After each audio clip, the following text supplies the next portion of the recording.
my fellow comic book collectors, it's Alan, the Comic Collector Geek, and these are some books I picked up, part of my Stackry unboxing. I'm going to do it as 10 videos, each kind of building up to a grand finale. The grand finale is going to have some pretty major books, but we got some great stuff along the way, so don't worry about that. There's some really cool stuff. We're going to go through these ones. These are all raw comics. Most of this collection that I picked up from Stackry were graded books. But we do have some raw ones.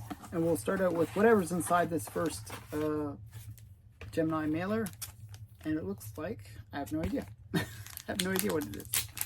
We're going to see. Hopefully it's something cool. Oh, okay. Interesting. Okay, and this is actually a kind of a cool book. One sec here, let me just put that there. So they included a little postcard. I'm not sure what the postcard is all about. It's AnimeCon, and it's, well, you can see when I bought this. This is probably relevant back when I bought it. June 15th to 16th, 2024. So, as I said, these books sit at my Stackry for a while. So probably when I got this actually was going on at the time. So that's funny though. It's cute. But this book is actually kind of a cool under the radar key.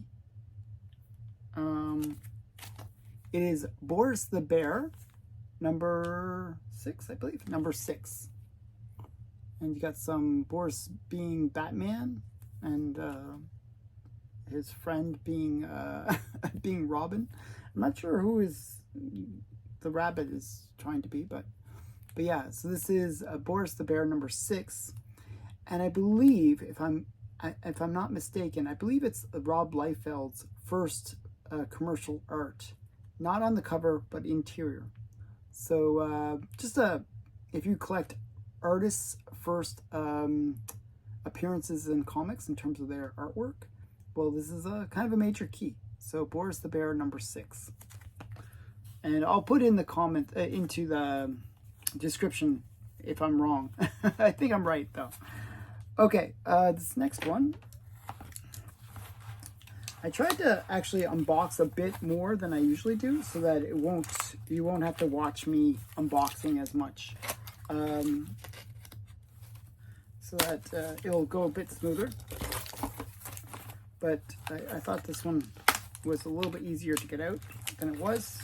But let's see. Oh, nice. Okay. So we went from Boris the Bear to a Golden Age book. That's really cool. It's a collection I'm trying to finish. I'm very close to finishing this one. I think I'm one book away from finishing this collection. But this is Babe, and it's Babe number 6. This was by Roger Bogey, and basically the character is this kind of like hillbilly girl, and she's super strong. She's good at baseball. She's good at football. She's kind of like this rough and tumble kind of girl, tomboy maybe, and you know, kind of a fun comic. This one, she's going up against the Atlanteans, and she's, you know, got a mermaid to as well. So it's kind of fun. Yeah, Booty Rogers. So I said his name backwards. So Booty Rogers. So yeah. So Booty Rogers, he wrote and drew all the artwork for it. So it's pretty cool. Fun book. And fun series. I really enjoy it. So I've been picking up the whole run of that. I think there's like 11 issues altogether. I'm just missing one, I believe. One of the issues. Okay, this next book is another interesting one. This is another series that I didn't intend to pick up so many copies from it. It's not that I was trying to collect the full run or anything, but there's just so many either cool covers or, you know, first appearances. And this one, it's a first appearance. So this is Manhunt number 8. and I picked this up for cheap. This is not an expensive book. It's the first appearance of Trail Colt, U.S. Marshal. So I thought it was a cool first appearance. I like, the action of it. It's pretty fun. Now this one, I think I paid $80 for it, and it's reasonable grade actually. So not an expensive book. But some of the other Manhunts have incredible covers. So there's one where get this little dwarf guy and he's literally sticking a needle into the girl's neck. It's just like, it's such a crazy cover. And other ones, which actually I'm getting in this unboxing, are pretty cool too. So stay tuned for more Manhunt. I don't know why I was picking up a bunch of Manhunt books, but I thought that one was cool too. Okay, next is another series that I'm really close to finishing. I'm like 2 books away now on this one, and it's actually a much longer series, is Lois Lane. So this is Lois Lane number 7. It's a nice dating one. And it's always the case in Lois Lane, almost always, where she's like Superman's having an affair, or she's having an affair, or she's torturing Superman, or it's like dysfunctional family or dysfunctional relationship stuff always going on in Lois Lane. So you see, Lois, she's just he's imagining picking her up and doing all the stuff that he normally does with Lois. And I think this is Lana Lane, probably Lana Lane. Yeah, Lana Lang. So you got Lois just being very, very jealous, watching them have a Sunday together. Typical Lois Lane stuff, just fun stuff. Really great series. I'm hoping that I'll have it finished soon. Okay, let's see. Oh, this one's a little bit more tricky as well.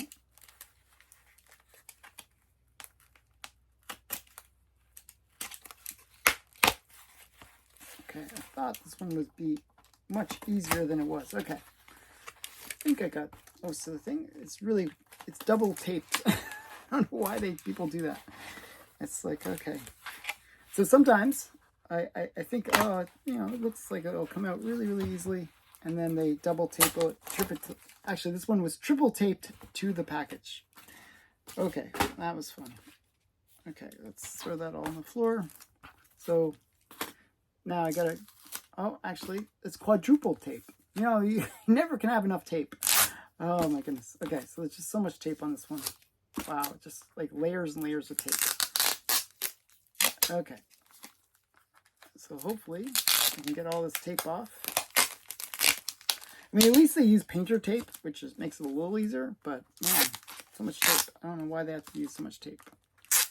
Okay. Oh, wow. Okay, these ones are pretty fun. So this is a nice little collection. I've been getting into Canadian comics and Canadian romance comics from the Golden Age because they're incredibly rare and they're pretty cool. So actually, if you can see, I'm not sure if you can see it right over there. There's, okay, right next to the junior. Right there. Now I pointed correctly. That is Love and Marriage. Love and Marriage was a title from Superior.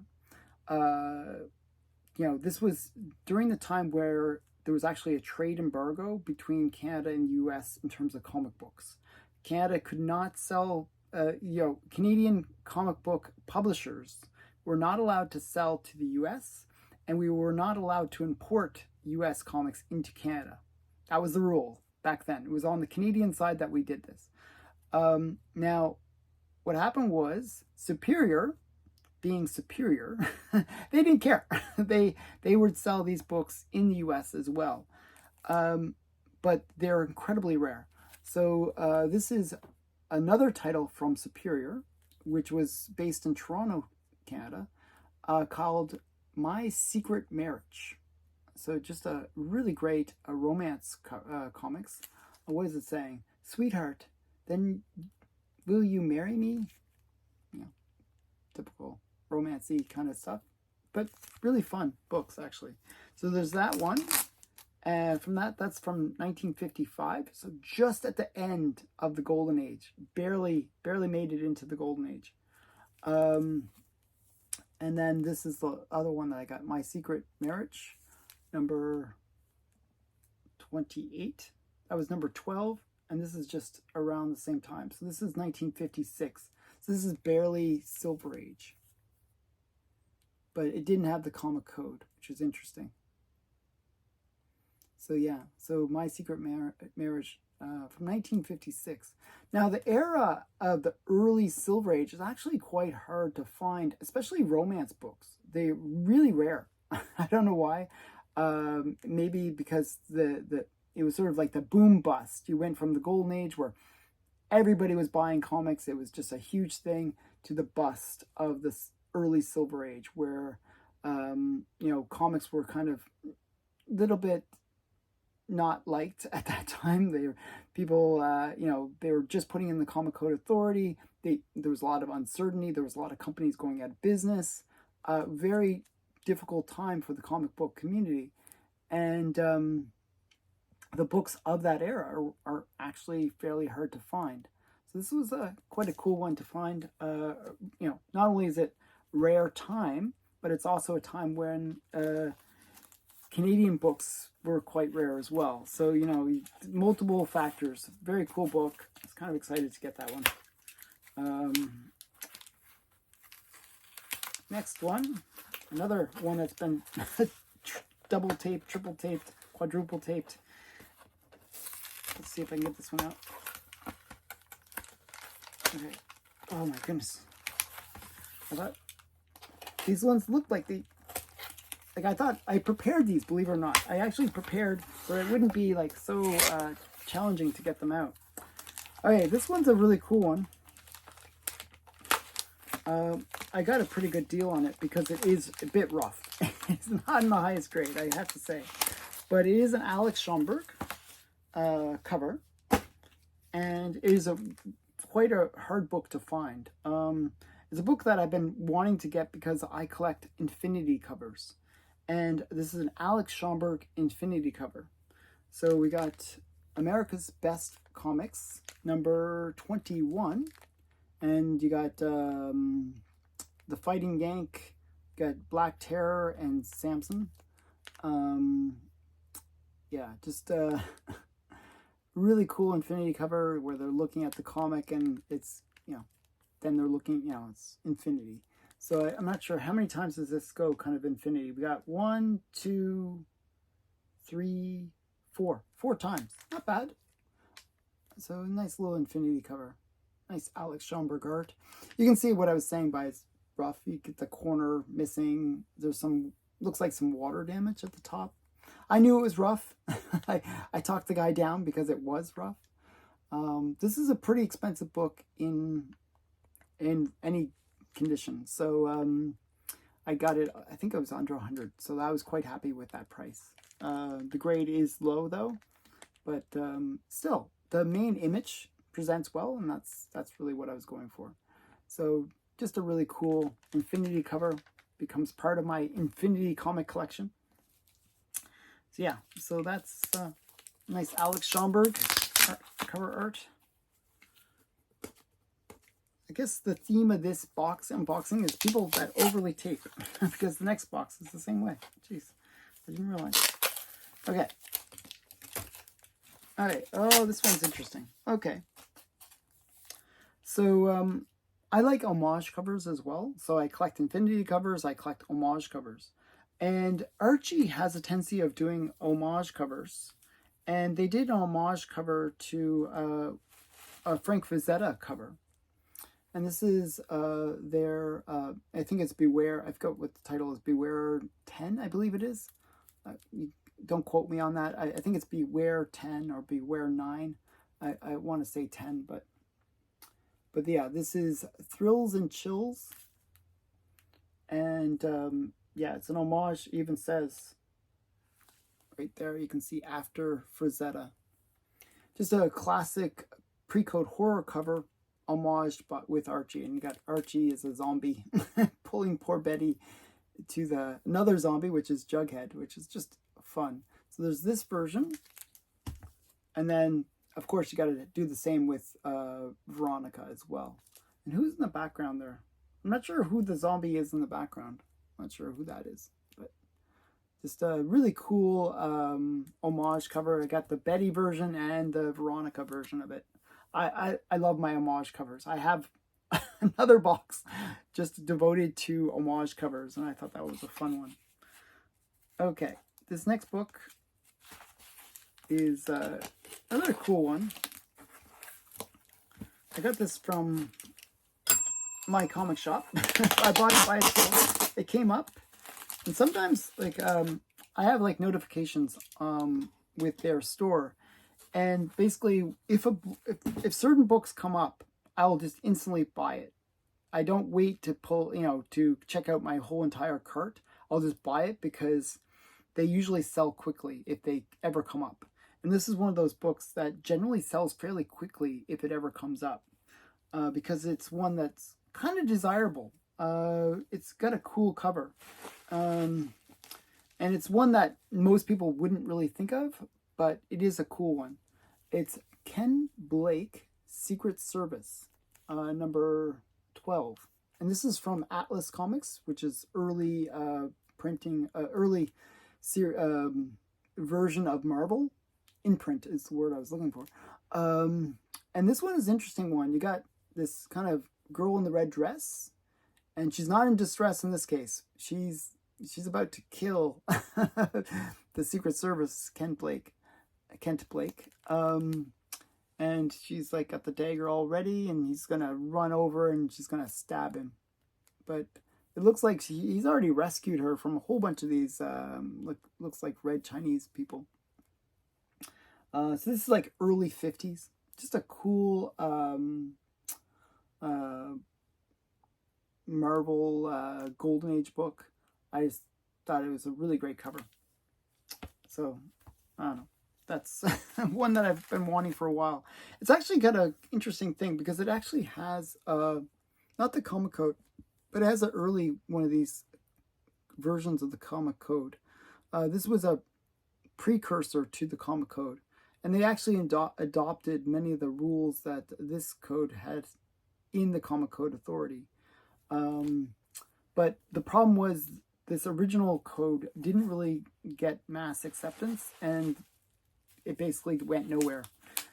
So you see a few books with it, and it's kind of a cool thing to see, but nobody really adhered to it. Okay. Next one. Sorry, I had to get it out of this bag. Okay. Oh, interesting. Okay, so this one is just a variant. I've been collecting Betty Boop, and this one I just thought was a really sexy Betty Boop comic. It's from, you got this sort of very sexy Betty Boop from Geezer Comics. I'm not sure what the inside's like, but it looks very cool. I think it's just like a pinup comic. But yeah, just a really sexy Betty Boop. So that's... And they also... Because that was actually pretty pricey, considering it's just a modern book. They also threw in a free comic. This is Black Cat.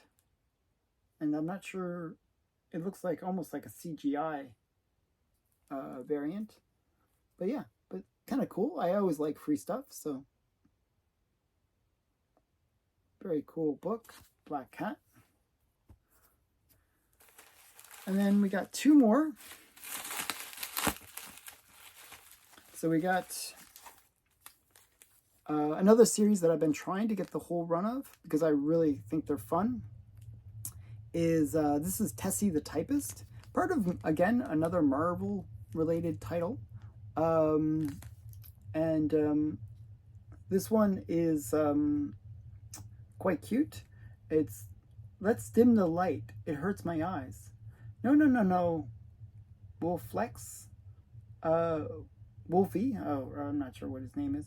Just put on these dark glasses which I keep for such occasions. You know, you get the creepy guy, and he's trying to dim the lights so he can take advantage of her, but she's prepared. You know, she's brought glasses for him. So just a really fun comic. Marvel at this time was really devoted to doing good girl comics. Marvel was all about good girl. They had so many titles. It's just so funny. More titles for good girl than they did for superheroes at that time. Superheroes was really kind of dead for Marvel at that point. But just a really great one, Tessy the Typist. So that's number 14. Okay, the last one, we're going to end off with a key. This is a key that's a little bit under the radar, but it is a key.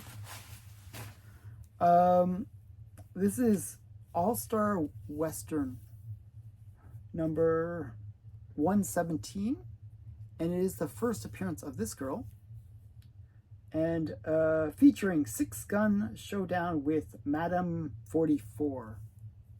So this is Madame 44.